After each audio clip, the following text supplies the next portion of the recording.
प्रतिबोधितां भगवता नारायणेन स्वयं व्यासेन ग्रथितां पुराणमुनिना मध्ये महाभारतम् अद्वैतामृतवर्षिणीं भगवतीम् अष्टादशाध्यायिनीम् अम्ब त्वामनुसन्दधामि भगवद्गीते भवद्वेषिणीम् यं ब्रह्मा वरुणेन्द्ररुद्रमरुदस्तुन्यन्ति दिव्यैस्तवैः वेदैः साङ्गपदक्रमोपनिषदे गायन्ति यं सामगाः ध्यानावस्थिततद्गतेन मनसा पश्यन्ति यं योगिनो यस्यान्तं न विदुःसुरासुरगणाः देवाय तस्मै नमः. Good morning to many, because there are those who are listening from India, so, and good evening to the rest, of course. So we were discussing the 16th verse of the 9th chapter. It's a very famous verse, and then it's loaded with a lot of highly philosophical, spiritual significance. The verse is Aham Kratu, Aham Yajna, Svadha, Aham aushadham, Mantroham, Aham ajyam, Aham Agni, Aham hutam. We already discussed the first two. Aham Kratuhu, Aham Yajna. Yajna, as we mentioned, this Pancha maha yajnas, and then like Paga yajna, the sapta-soma-yajnas are there. Yajnas are different sacraments which every householder has to perform in his everyday life. He has to show generosity and kindness towards the rest of the creation, include not only human beings but also to the animal kingdom, to even to the ecological landscape around him. So all these indebtedness or interrelatedness of the whole existence is technically expressed through this Pancha maha yajna, as they are called, 5 yajnas. Yajna, as I mentioned earlier, yajna literally means any noble action, any noble deed, not just physical action. Our speech, our thought, our feelings, emotions, all these are included. For example, let's give an example. Bhuta yajna is one of the 5 yajnas which every householder has to perform. It in a way shows kindness to other living creatures, not only human beings but different animals, the members of the whole creation, even other than human beings. Nriyajna, narayajna is our indebtedness that we should express through our generosity and kindness, our interrelatedness to other fellow human beings by being good hosts, good friends.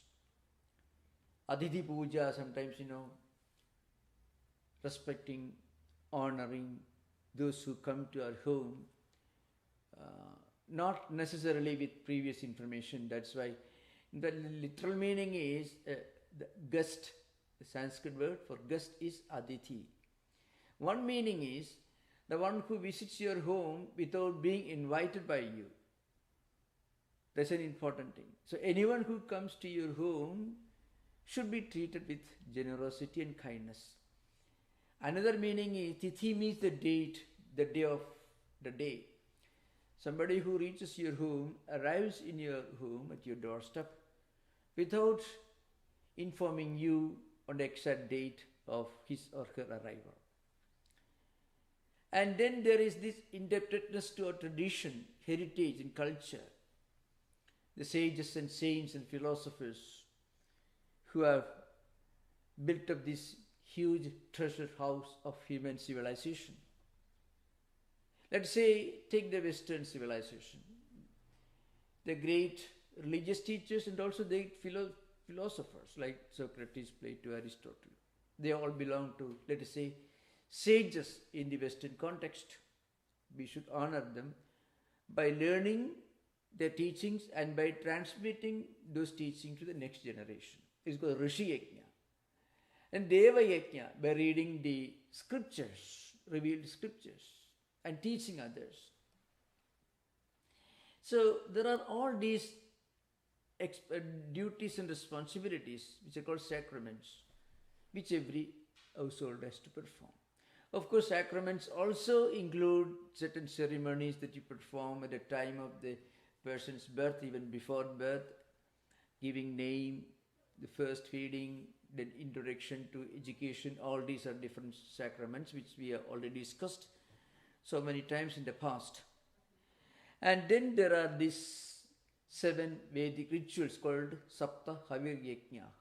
7 types of Vedic rituals which involve offering of ablutions under sacrificial fire. So this only that's called yajna. The other word is Kratu, which is called svadha yajna, agnishtoma, atyagnishtoma, utkya, shodashi, vachapeya, adhiratra, aptoryama. These are all the it's called here Vedic rituals under the category of Kratu. So Lord Krishna says, I am the one, I am these rituals, which means I am the one whom you worship, whom you meditate upon, whom you pray to when you perform these rituals. So whatever noble deed you do, when you respect a guest, you are honoring the divine spirit that is omnipresent everywhere. When you show kindness to the animal kingdom, when you feed a cat or a dog that's hungry, you are showing your respect to the divine spirit, because you can't be cruel to the animals and also worship God. Both cannot go together. So our spirituality should express itself in all our actions and feelings and our interactions with the rest of creation.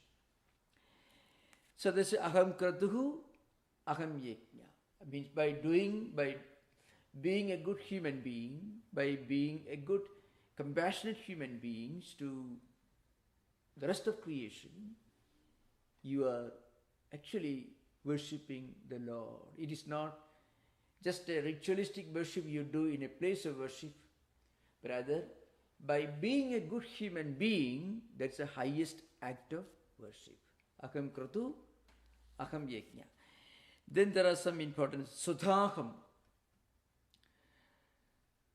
Sudha, aham. Sudha is Sudha and Swaha. These are the two formulas known to the system of Vedic rituals. When you utter a mantra, a sacred word symbol, and offer something to the deity, you use either this Sudha or Swaha.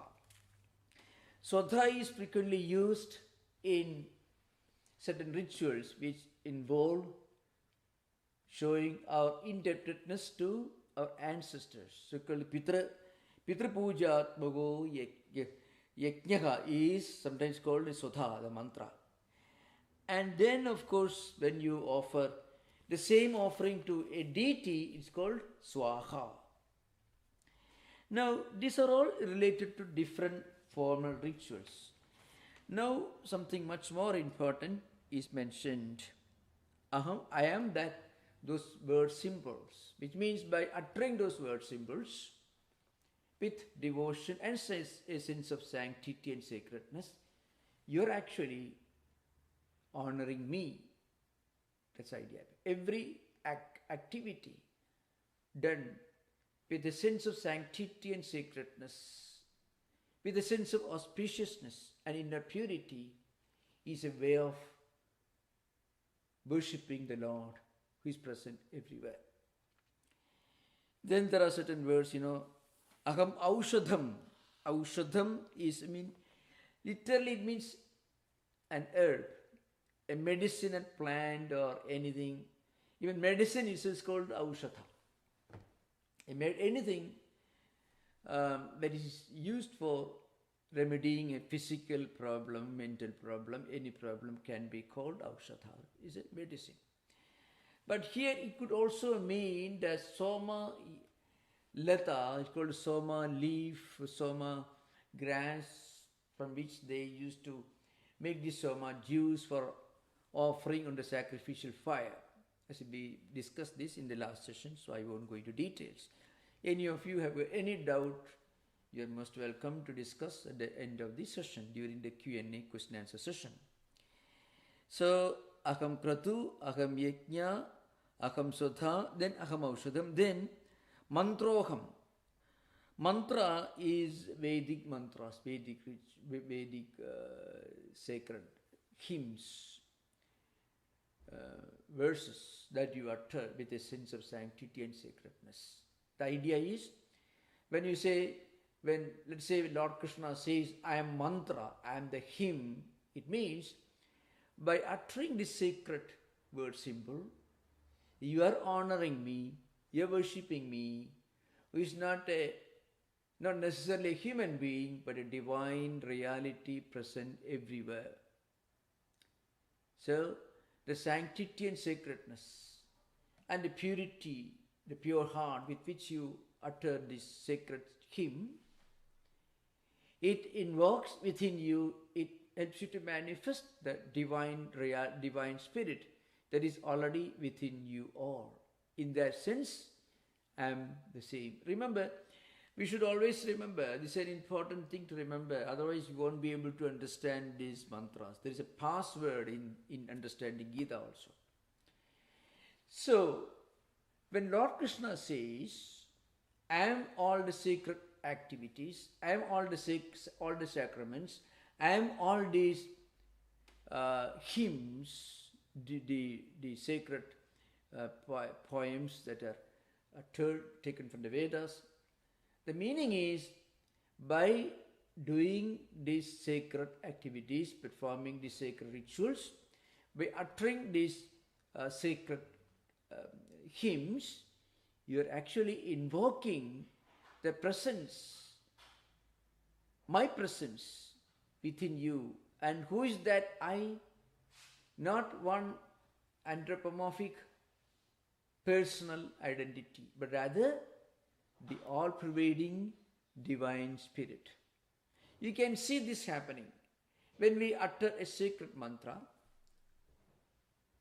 when we do something with a sense of sanctity and sacredness and auspiciousness. After doing that, we feel a kind of inner purity, inner fulfillment. Even when you, let's say, a simple act of being kind to birds, animals, maybe even to nature, by working hard for keeping nature, the rivers and waters and mountains and forests pure. You're actually doing all this because by doing all this, we feel a kind of inner fulfillment, inner what we call in Sanskrit, in the language of scriptures, called kritakrityata, means a feeling that, well, I have done what I ought to have done. By, let's say, joining an organization or a society whose purpose is to preserve the ecological purity of earth, you feel a kind of, well, I have done something. That is an act of worship. That's what Lord Krishna says. So also showing kindness, compassion to living creatures around.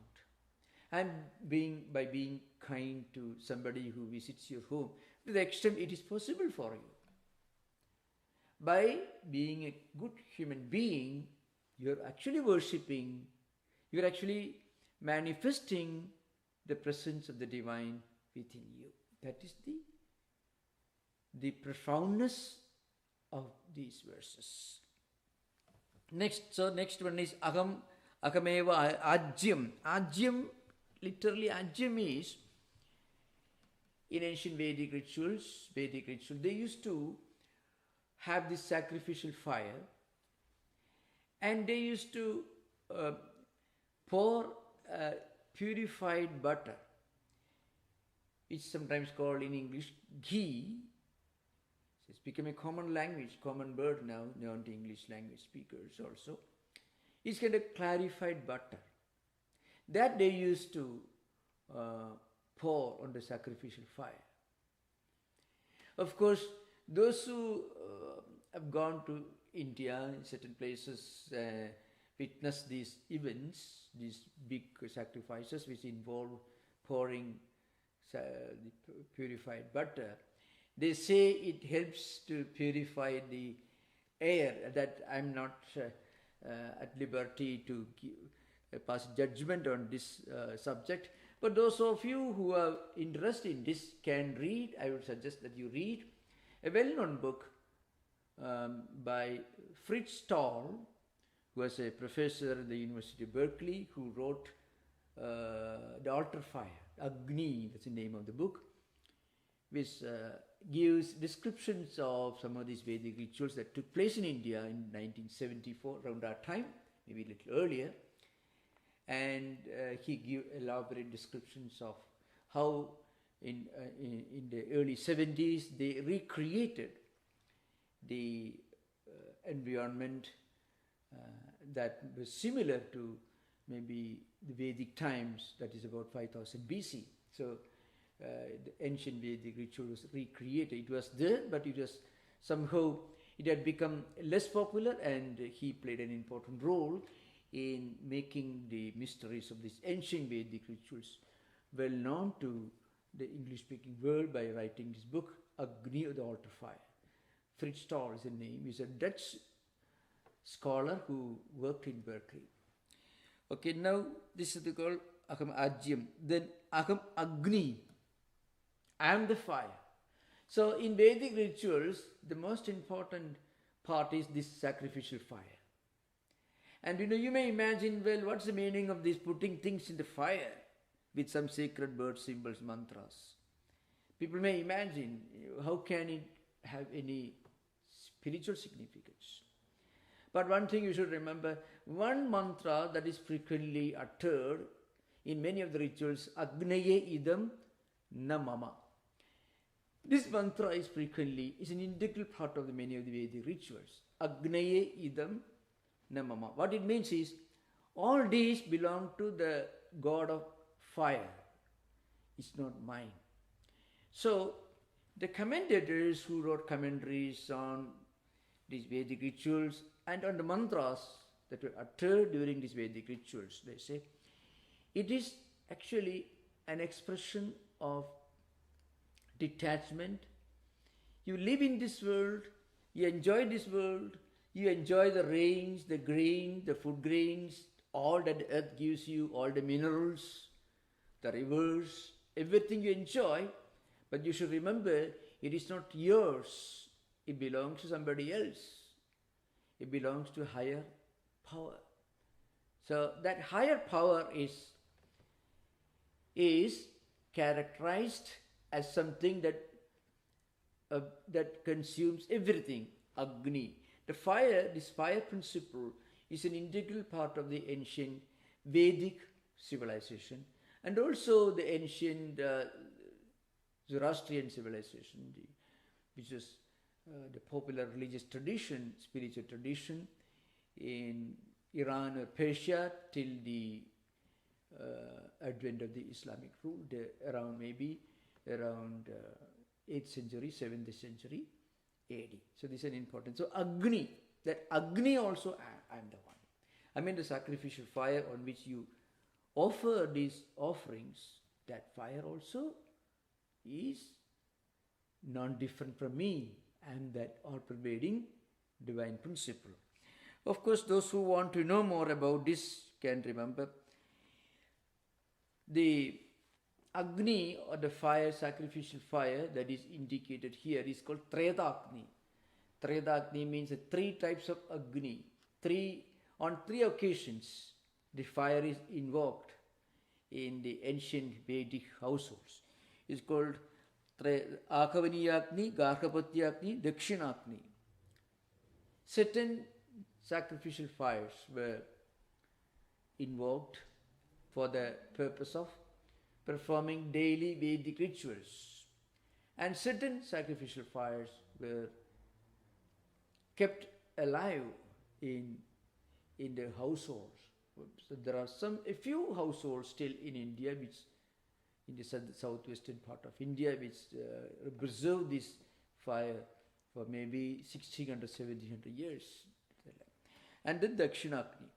So that's a different subject. So I mean the entire fire principle, which is symbolic of the ultimate momentariness, the transitoriness of all empirical things, because everything will be consumed with fire.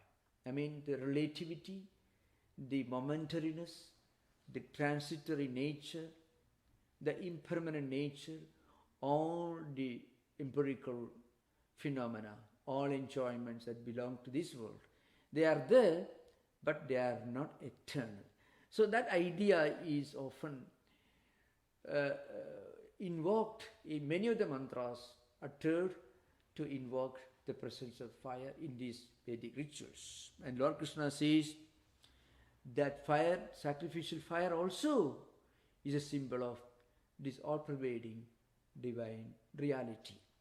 So mantroham ahameva ajyam agniraham aham agnihi aham hutam, and oblation that you offer in the sacrificial fire, that also I am myself. In other words, all these Vedic rituals and what they stand for, what they performed, the performers, all are symbolic of one divine reality. The spiritual oneness, the spiritual unity of all our actions. Everything that we do, even the ordinary activities that we engage in our everyday life, can have a spiritual dimension, can be given a spiritual orientation. That's the idea behind. For example, let us take up these Vedic rituals. That again will help us to understand. Normally, one of the most elaborate rituals was the Soma-yajna. Soma-yagas is called. And the Vedic priests, normally, of course, there are elaborate Soma-yagas, but in many of the Soma-yagas, there will be 16 Vedic priests they're called Ritviks. I mean, a priest performing Vedic ritual is to be called Ritviks. So these Ritviks were divided into 4 groups of 4. So 4 of them belonging to the Rigveda tradition. They will be chanting, they will be invoking different deities. And all these deities, as I mentioned earlier in my last class, according to Vedic concept of the divine, there is an evolution from Pantheism, next stage is Panentheism, then Polytheism, and then monotheism and monism. These are 5 stages of evolution in the concept of godhead in Vedic tradition. So, at the polytheistic level, every natural phenomena was given a divine interpretation. It doesn't mean that the river is God or mountain is God. There are serious misunderstandings, especially those who are not familiar with the authentic translations or with the original textbooks dealing with these subjects. So they were not worshipping forests, trees, mountains, and clouds, and rivers, and oceans. No. When they conceived the idea of a divine reality behind a mountain, behind the air, Marut, behind ocean, Varuna, and behind the entire phenomenal world, what they meant was, then these phenomena have a trans-empirical, they have a transcendental spiritual significance. When we look at the entire creation, including the phenomenal nature, including the natural phenomena, maybe rivers and mountains and valleys and lakes, when you look at them, when you deal with them with a sense of sanctity and sacredness, then you cannot violate the underlying principle of harmony and rhythm that constitute this creation. There's a harmony behind the creation. There's a rhythm. The rhythm, the Sanskrit word rhythm, it is very similar to the English translation rhythm means. There is a natural sequence, a harmony, an interrelatedness, an interdependence. If you violate this principle of interrelatedness or this principle of interconnectedness, by, let's say, by destroying forests, you are actually bringing disharmony to the existence of phenomenal world. What will happen? There will be no rains, there will be famines. If you destroy a river, or all we need to do maybe for irrigation, for producing electricity, we may have to construct a big dam. But then, when you do that without any control, then that could lead to ecological imbalance. So also oceans. If we pollute the air and water and ocean, eventually it will come back to us in the form of natural calamities, diseases, famines, droughts, and of course earthquakes and so on. So there is an underlying principle of harmony, interrelatedness and interconnectedness. So Lord Krishna says this spiritual principle of unity and oneness of existence should be practiced in all our actions and in our all feelings and emotions. This is important not only for living happily in this world, but also for enjoying inner tranquility and peace. So this is the essence of the 16th mantra. The 17th mantra is also, Pidahamasya Jagadu Mata Dhata Pitamaha Vedyam Pavitram Onkaram Ruksama Yajurevacha. These are all very famous verses. So, Pidaham Asya Jagadaka Pida. I am the father of this world. Again, Mata, I am the mother of this world. Dhata, I am the upholder of this world.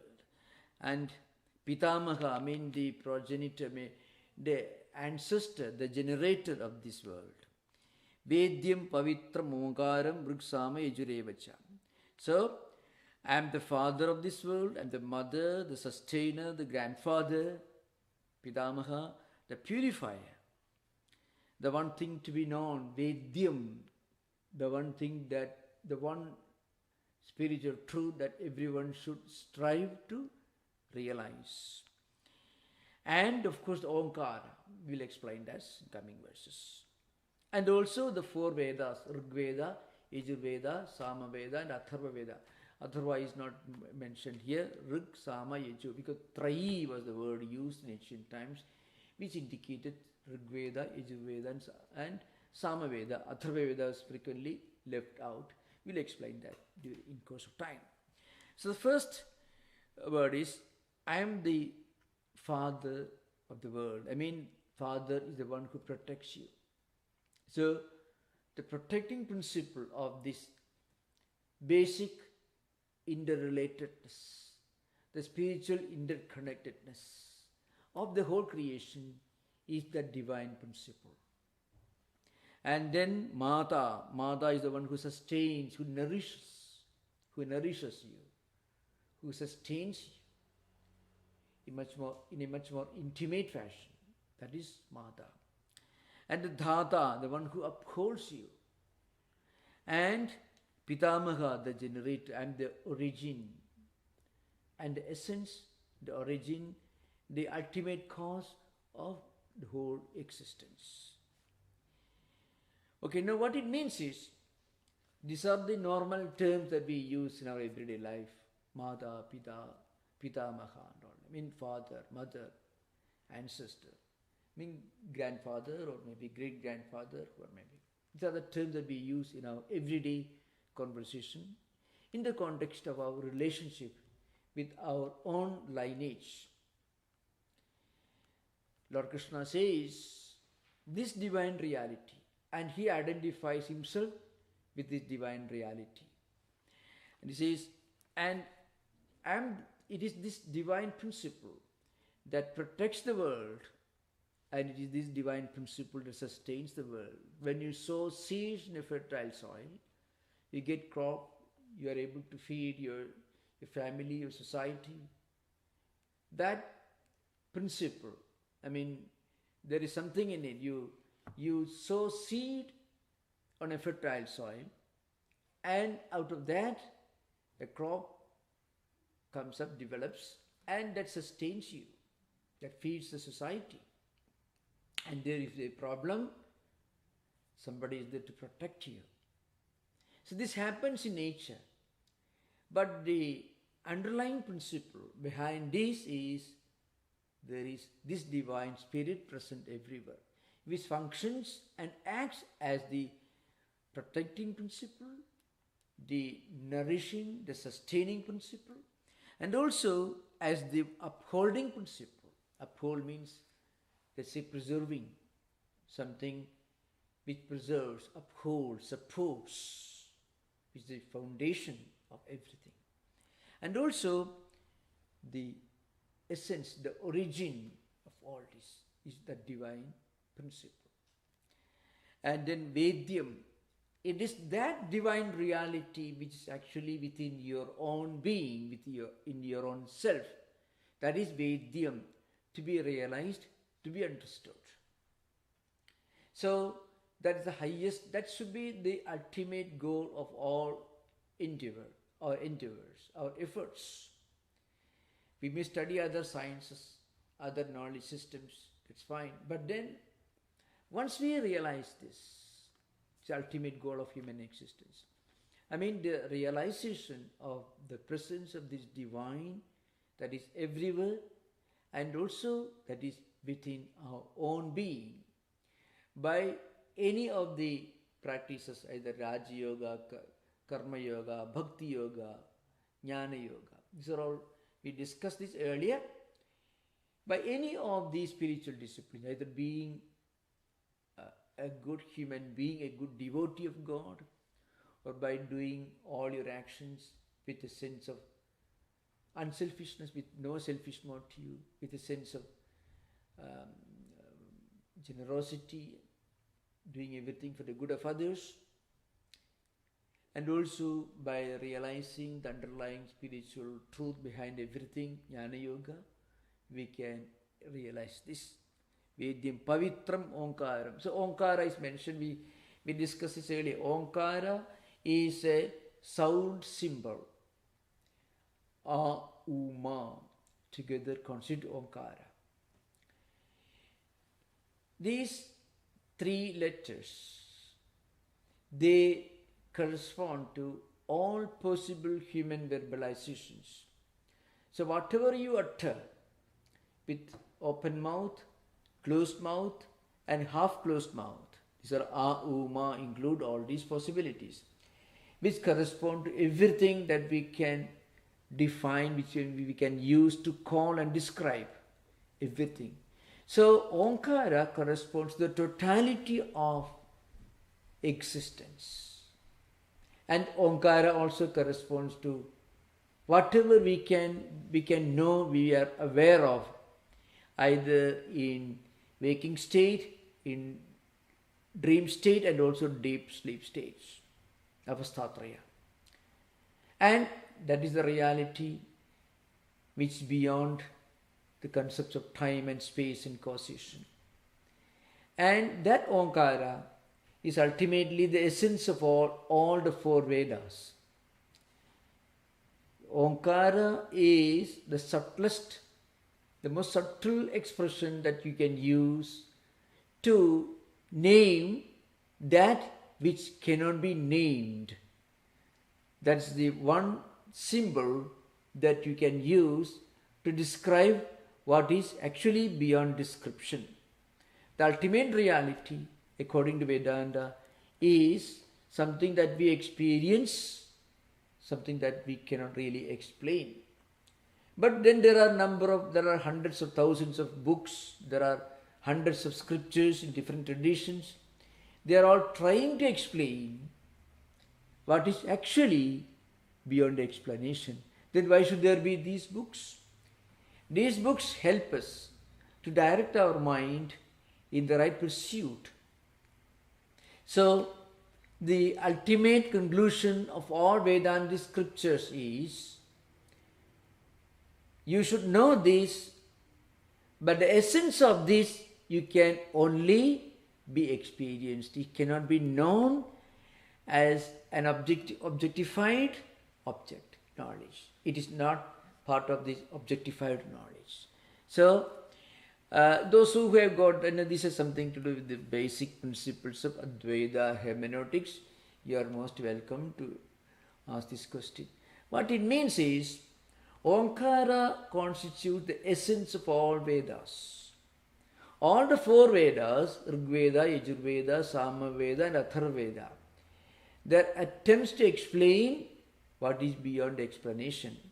But then if you don't have these books, if you don't have these philosophical systems, your mind will never be turned away from the external world, the objective world.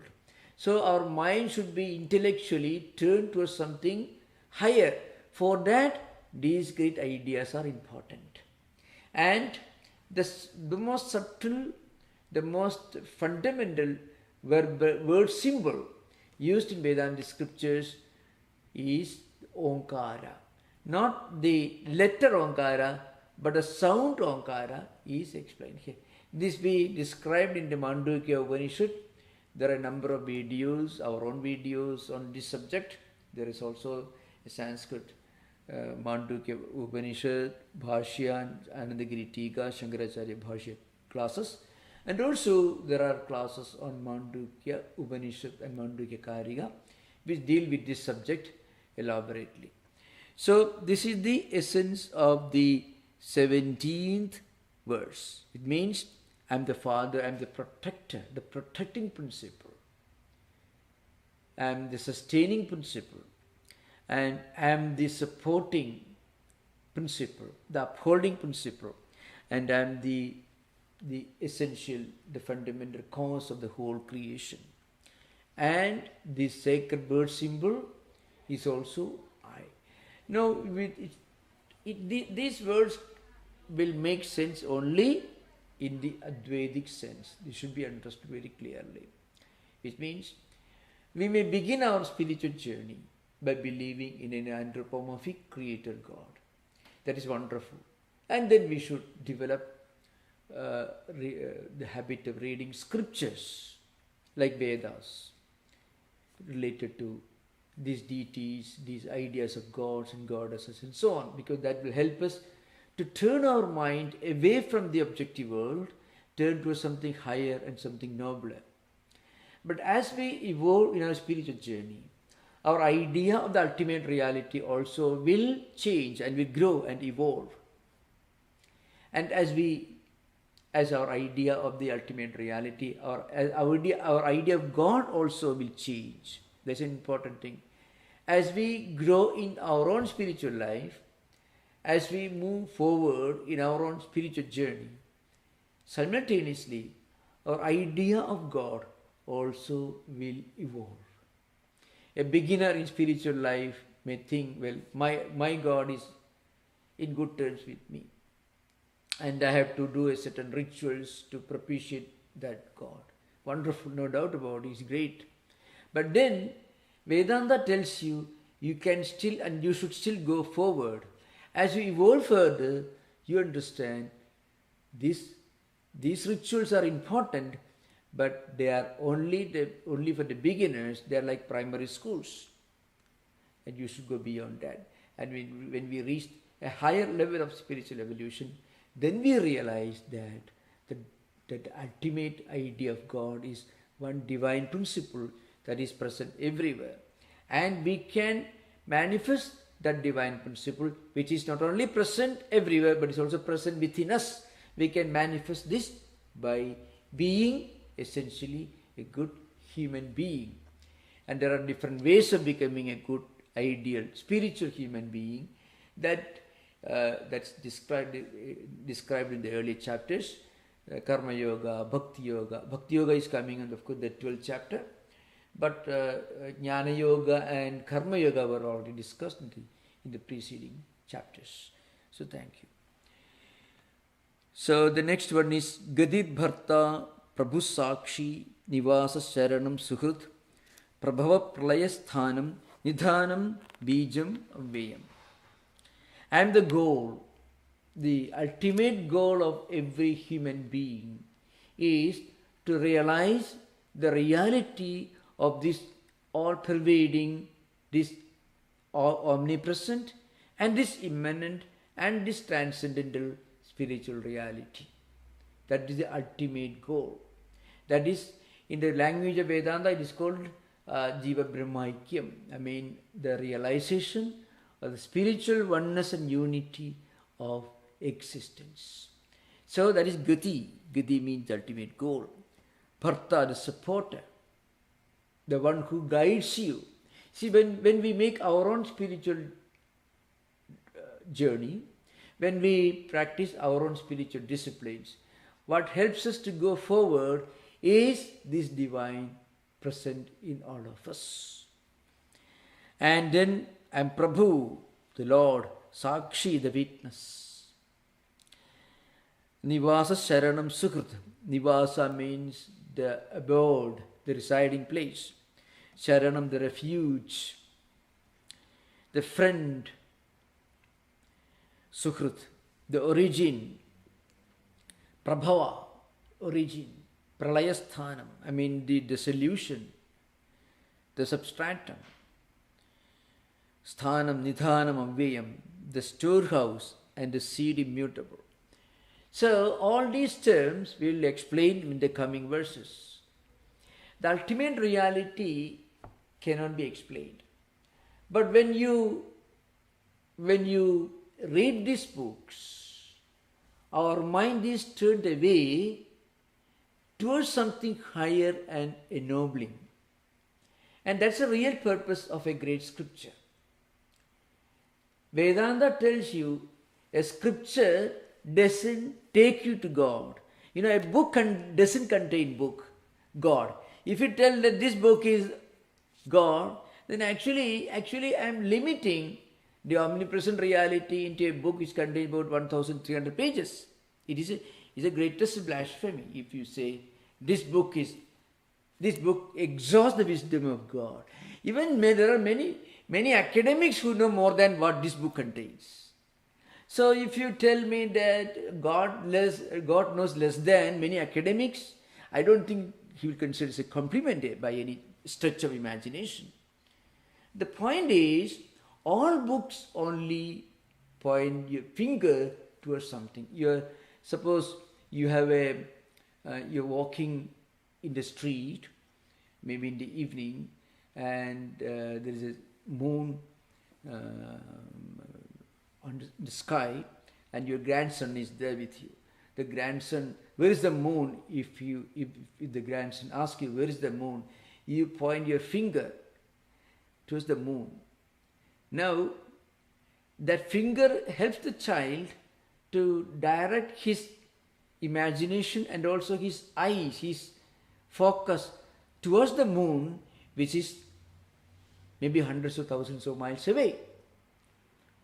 So, like that, every scripture in the world is only a pointing finger.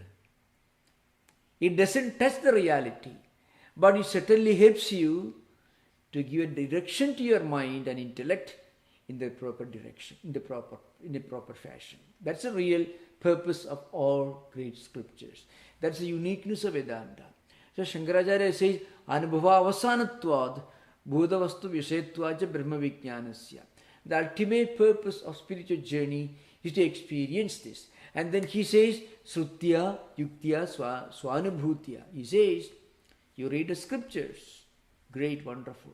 If you contemplate on the meaning of the statements, the words in the scripture, you should try to immerse in the meaning of the scriptures. You meditate, think over, and you should try to internalize the meaning.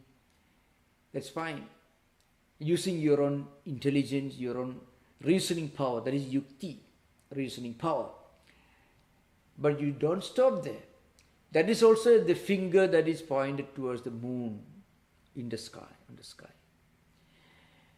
But Swanubhutya, you should realize that reality which scriptures talk about in your own life. That is Swanubhuti, means one's own inner experience. That is the ultimate goal of spiritual life. That's an important thing to remember. One unique feature of Vedanta is it refuses to accept that a single book contains the whole wisdom of God. No. But a book any holy book that we have in this world is a proper direction. It is like finger that is pointing in the direction of the moon. But the moon is far away. The finger doesn't touch the moon. The moon is far away. So every great scripture in the world, with the Bible, the Gita, Upanishads, Dhammapada, any of these great books, the holy books that we normally call them, they are great, they are absolutely helpful, they are absolutely precious, but they are only manuals that will help you to guide your efforts, your spiritual disciplines in the proper direction, which ultimately take you to your goal. That's why the first word used is gatihi. Gadid bharta prabhu sakshi. Gati means the goal, the destination. That is the inner experience of the reality. Okay, now we will conclude and we can have interaction. We have almost 10 minutes. You are most welcome to ask questions. Okay, thank you.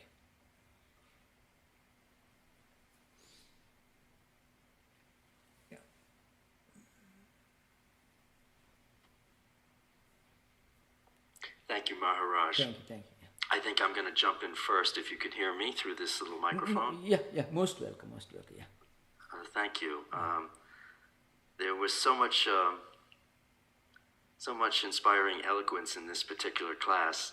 I just want to acknowledge that first. And in our context on this side of the world, in America, when Emerson read passages, Ralph Waldo Emerson read passages like the ones that you're referring to and expounding upon, he called for a different type of academia. He called for American thought leaders and teachers to be transcendental and personal about their work. It was a famous essay called The American Scholar that has actually the name of the lecture he gave to the Phi Beta Kappa Society and is now the name of the Phi Beta Kappa journal that's published regularly.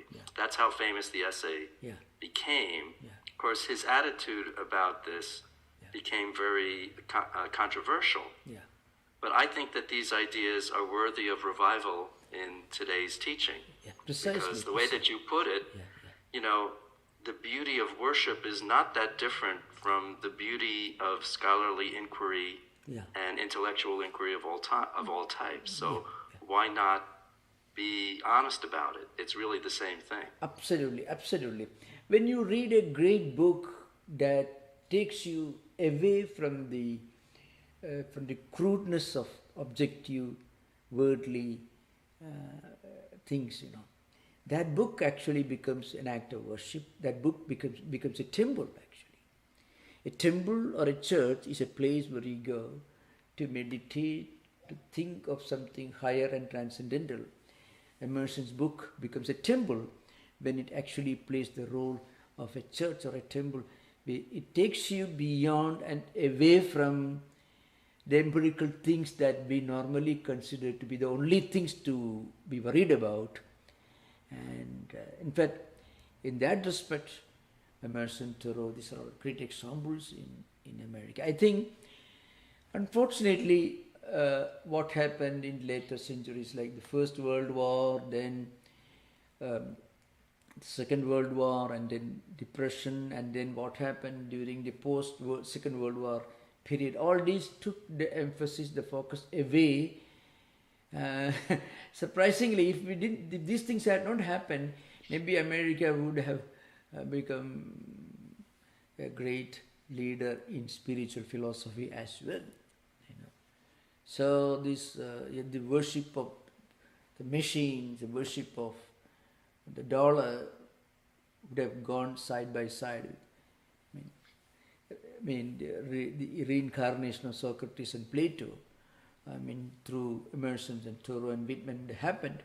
But there are still people, many great people, who still want to pause and think differently. Away from the maddening crowd, try to be away from the maddening crowd. That's a blessing of this country. Yeah. Thank you for the question. Thank you. Yeah.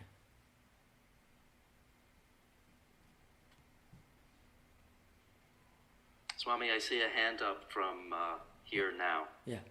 Most welcome, please. So, anybody? Please unmute yourself. Yeah. Hariom, Swamiji. Hariom. Sorry about that. Yeah.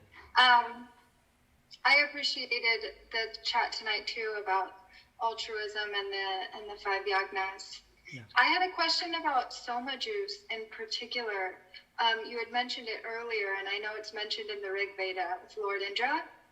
What was that consumption? Do you think that consumption was talking about consuming the ultimate reality? Do you think there's some other meaning to that? Oh yes, yes. I was talking about the fire principle, the concept of this tradition of worshipping the blazing fire, sacrificial fire, which I must remind you, there was no idea of image worship or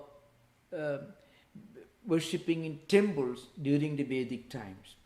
The Upanishads and the Vedas do not talk about any kind of these external rituals or image worship or anything that developed later, which actually opened the way.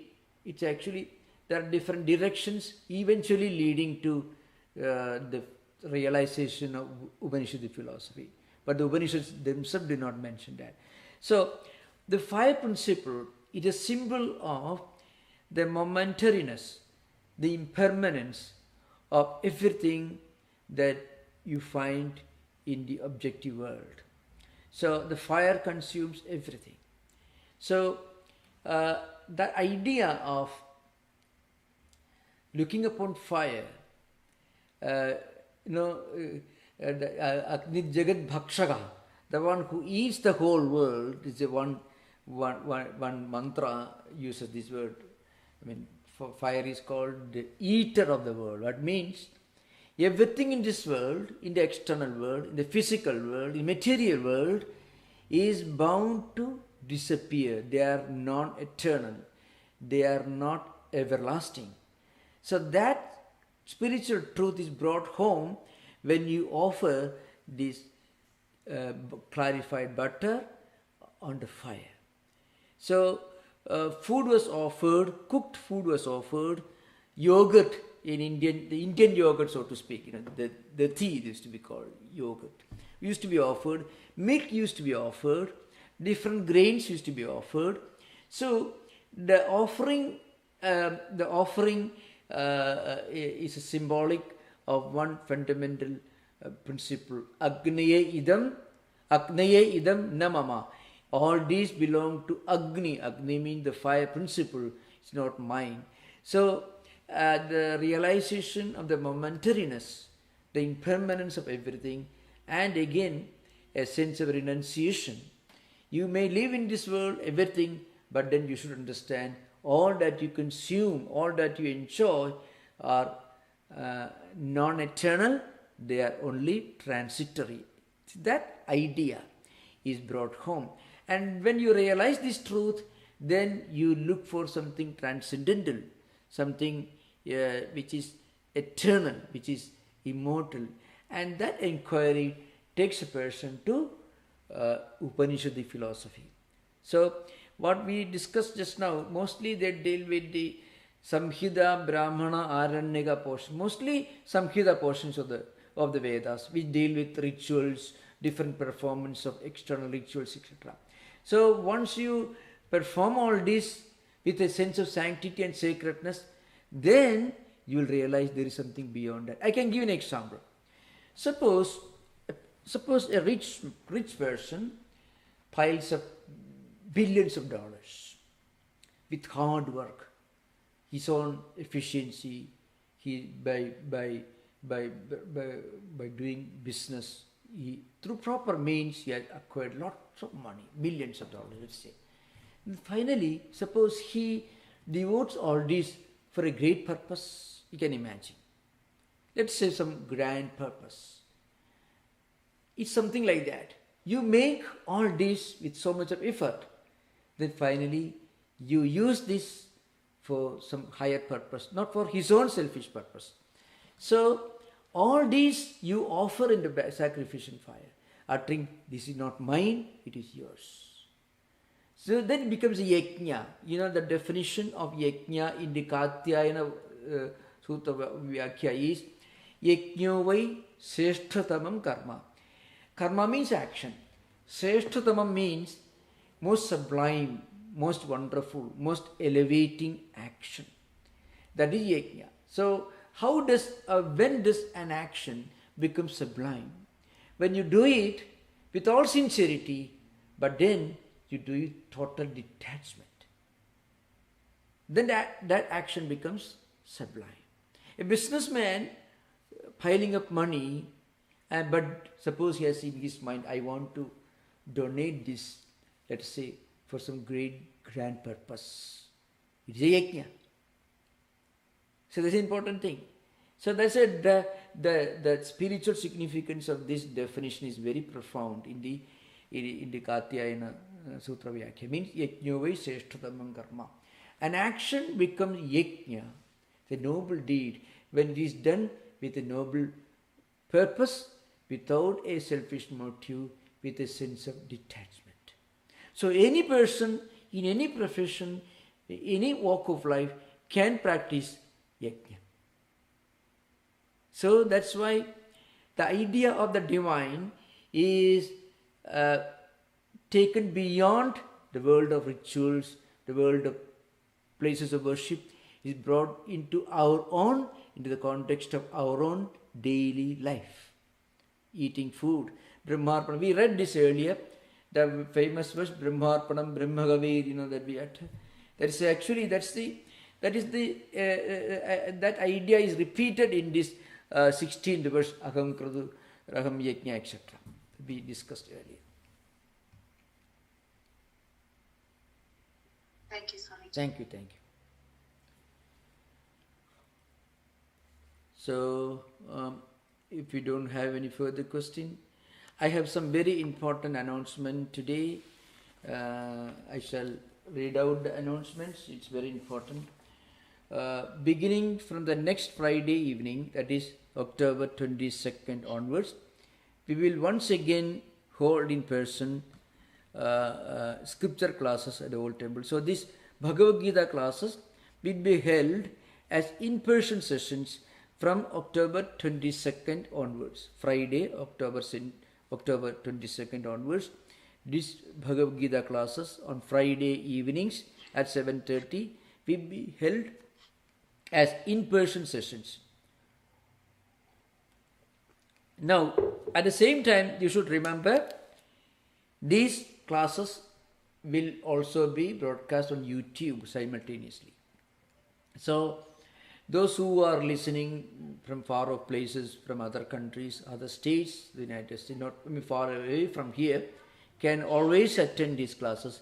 It will be available on YouTube. You can see the link in our website. You can see the link in our website. We will also communicate with you. So our website, you can see our new website, savedanta.org. It has been upgraded and newly designed. So in that website you can see information. So this is important thing. Now with regard to attending this program here in the Older Temple, location is 2963 Webster Street. 2963 Webster Street. But please enter the auditorium entrance at Filbert Street. So you have to enter the auditorium, the hall, from Filbert Street. And the class will continue to be live streamed on YouTube and Facebook. So those of you who have been attending classes during these lockdown days from abroad, you can still watch the classes on YouTube and live stream, and also on Facebook. But those who attend in-person events at the temple, please remember, you should have proof of vaccination, that you should be vaccinated. You should have masks. You should please wear masks. Social distancing. It is for the good of all of us, for the welfare and for the protection of all of us, that we request all friends and devotees who come here to wear mask, and also you should have vaccinated. You should have fully vaccinated. Please remember that. And we'll appreciate those who are coming for the first time if you can show your proof of vaccination, especially those who are coming for the first time. We will appreciate that. Thank you. Please remember. Maharaj, a quick question about the ones streaming from distant lands. Will their questions on YouTube or Facebook be monitored by somebody so that you might be able to receive those questions in real time? Yeah, we will make arrangement for that. We'll make Very arrangements. good. Thank you. Thank you. Please remember. But at the same time, please remember the Patanjali Yoga Sutra classes on Sunday 6 p.m. will always continue on Zoom, YouTube and Facebook. So Yoga Sutra classes on Sundays, that is 6 o'clock Sunday evening, it will continue to be always on Zoom, YouTube and Facebook. Please remember that.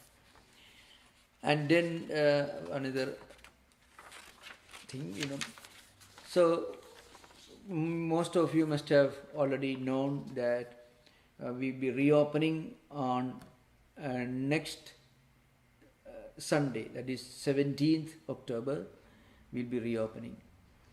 And on Sunday evenings, you should please remember the Patanjali Yoga Sutra classes will continue on Zoom, YouTube and of course live.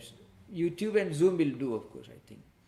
Then on Wednesday evenings, we have Vespers with meditation at 7:30 p.m. in this auditorium. That is not this auditorium, 2323 Vedic Street, San Francisco.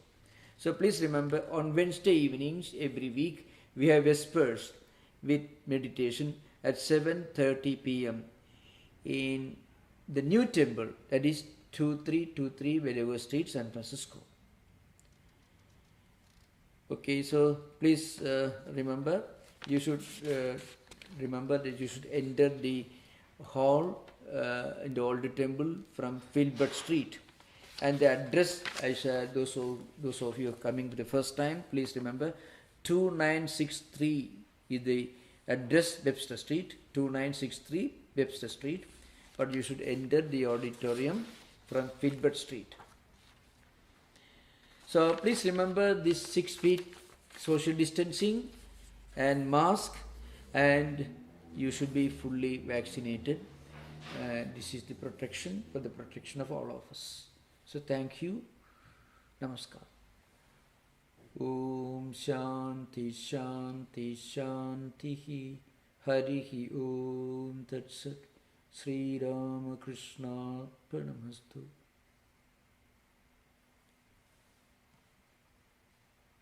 Thank you very much, Maharaj. Thank you, everyone. Thank you, all of you. Thank you, especially for those Thank you so questions. much.